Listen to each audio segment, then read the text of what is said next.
Assalamualaikum warahmatullahi wabarakatuh. Bagaimana kabarnya adik-adik? Semoga selalu sehat ya.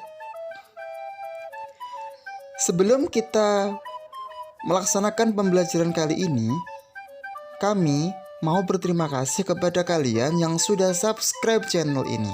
Dan yang belum subscribe, mohon klik subscribe ya, agar mendapatkan video pembelajaran selanjutnya. Adik-adik, apakah kalian sudah memahami makna nama-nama indah Allah, yaitu As-Somad, Al-Muqtadir, Al-Muqaddim, dan Al-Baqi pada video pembelajaran kemarin? Jika sudah memahaminya, marilah kita tunjukkan perilaku baik yang diajarkan Allah Subhanahu wa Ta'ala melalui sifat-sifatnya dalam kehidupan sehari-hari.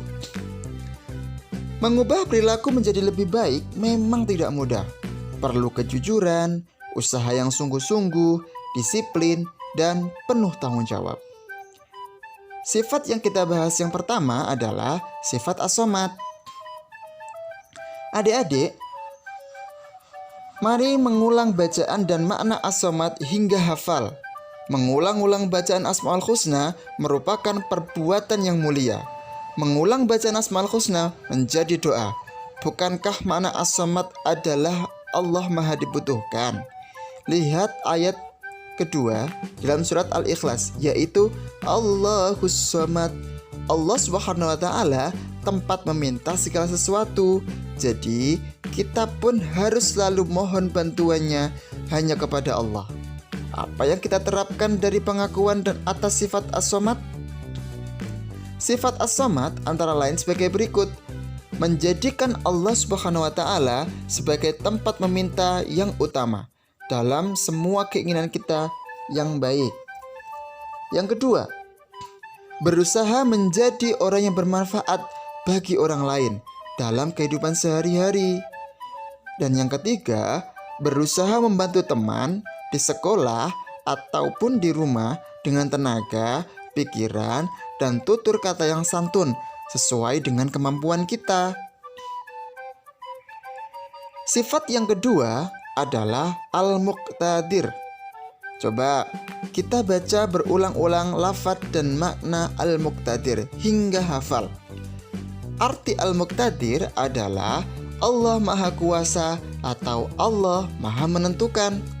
Segala makhluk ciptaan Allah yang ada di dunia ini hidup, bergerak, atau mati atas kuasa dan ketentuan Allah. Adik-adik, pernahkah kalian merenungkan tentang bentuk tubuh kita? Kita bernafas dan sangat membutuhkan udara. Andai kata kamu tidak diberikan Allah udara untuk bernafas, tentunya kamu akan sesak nafas seperti ikan yang diletakkan di atas tanah dan tidak diberi air. Juga gunung-gunung api meletus mengeluarkan material yang banyak sehingga merusak rumah-rumah di sekitarnya. Bahkan bisa menelan korban jiwa. Dan masih banyak lagi bencana alam yang menelan korban. Semua peristiwa tersebut terjadi atas izin Allah Subhanahu wa Ta'ala. Allah Subhanahu wa Ta'ala mudah saja untuk menciptakan dan juga menghancurkannya. Coba kita dengarkan atau kita cermati surat Yasin berikut ini.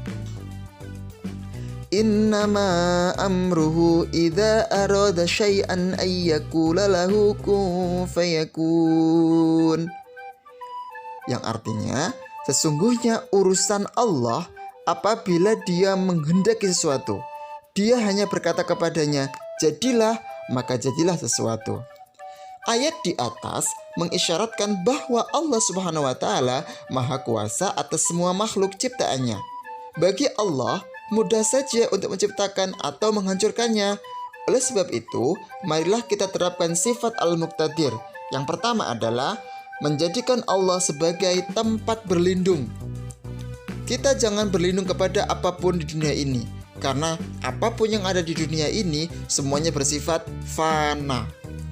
Yang kedua, berlomba-lomba untuk mencari amal kebaikan, karena kita tidak tahu kapan bencana datang. Sifat yang ketiga adalah sifat Al-Muqaddim. Ayo adik-adik, kita baca berulang-ulang arti al-muqaddim hingga hafal. Pahamilah makna al-muqaddim, yaitu Allah yang maha mendahului. Allah Subhanahu wa ta'ala yang harus kita sembah, dan lidah kita selalu menyebut nama Allah.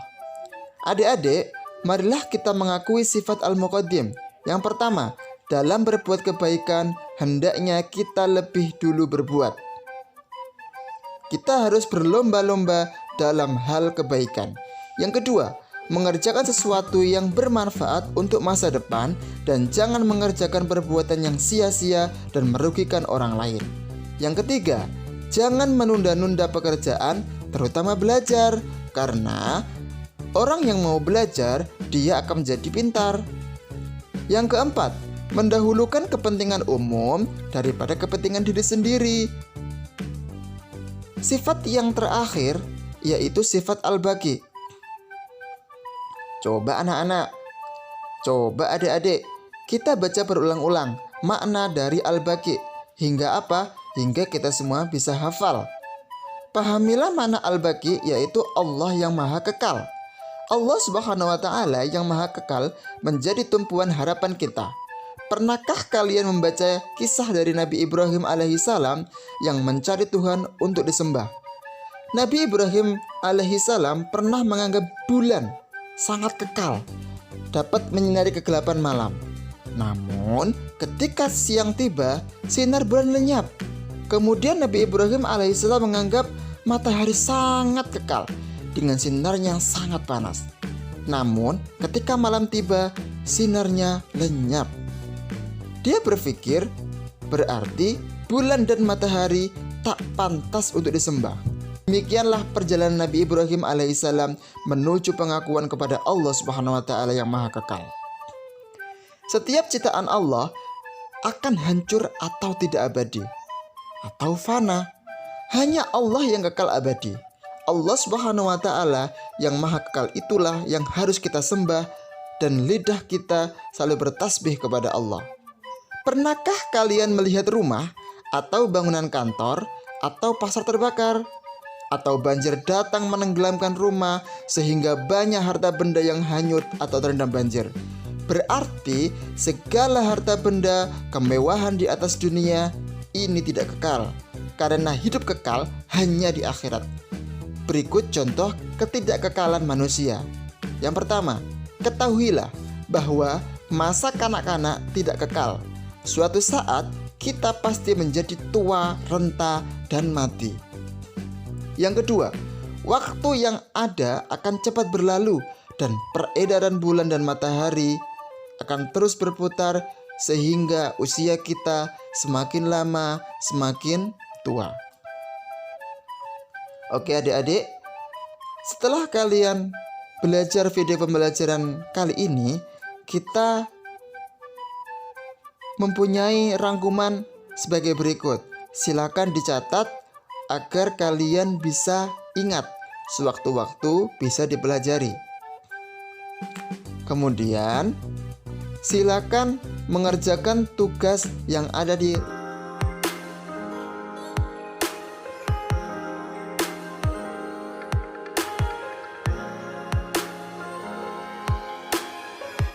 Sekian dan terima kasih. Assalamualaikum warahmatullahi wabarakatuh.